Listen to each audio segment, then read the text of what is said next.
Ce lundi 30 octobre, Louane Nemera a accepté de se livrer sur la fin de vie de sa mère, atteinte d'un cancer.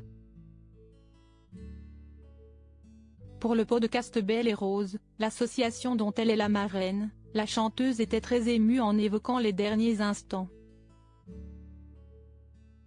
Révélée par The Voice, Louane Nemera a fait du chemin. À l'affiche actuellement de Marie-Line et son juge, où elle donne la réplique à Michel Blanc, la jeune artiste a su prouver son talent dans les deux domaines artistiques que sont le cinéma et la musique.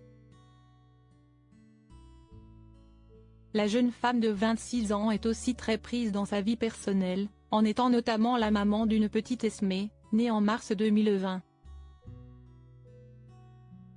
C'est aussi pour sa fille de 3 ans, qu'elle a décidé de devenir la marraine de l'association Belle et Rose, qui contribue à la lutte contre le cancer du sein. La maladie est un sujet qui la touche de près, elle qui a perdu ses 2 parents à quelques mois d'intervalle.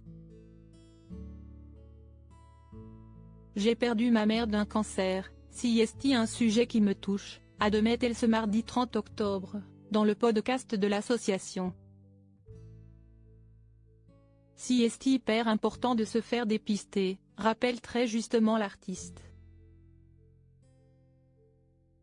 Et c'est le message qu'elle aimerait passer aussi à sa fille.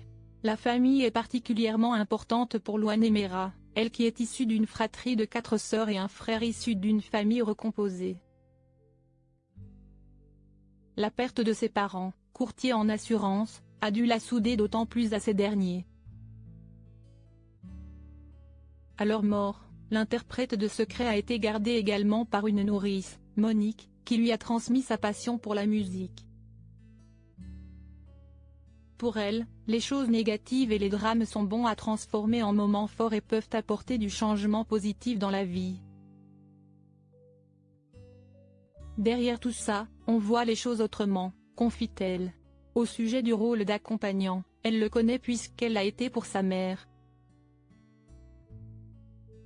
Je l'ai été, c'est un rôle qui n'est pas simple. C'est difficile parce qu'on souffre même si pas autant. Et puis, on a tout le temps peur de voir les gens partir. Il faut trouver sa place sans faire peur à la personne qui est déjà en train de vivre quelque chose de terrible. En l'accompagnant, en essayant d'être le plus solaire possible, se souvient-elle. C'est pas facile mais c'est beau, conclut-elle. Cette plainte n'est pas légitime et pourrait blesser la personne qui vit son cancer, rapporte Louane de son expérience. Elle rappelle ainsi l'importance pour l'accompagnant de partager sa douleur et la difficulté chez un professionnel, un psy notamment. Moi, j'ai pas connu la bonne phase de l'après-cancer, déclare-t-elle, faisant écho à la mort de sa mère. Viendra après tout ce parcours, parfois si douloureux, le succès, d'abord avec The Voice, ensuite avec la famille Bélier. Elle rappelle aussi les années de psy qui suivent après de telles étapes. Déjà pour Télé 7 jours, Louane avait accepté d'aborder son deuil. J'ai franchi une étape.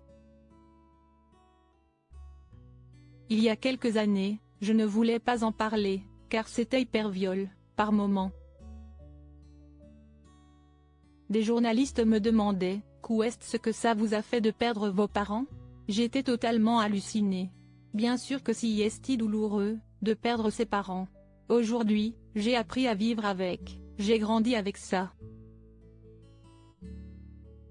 Une blessure qui ne guérira jamais vraiment.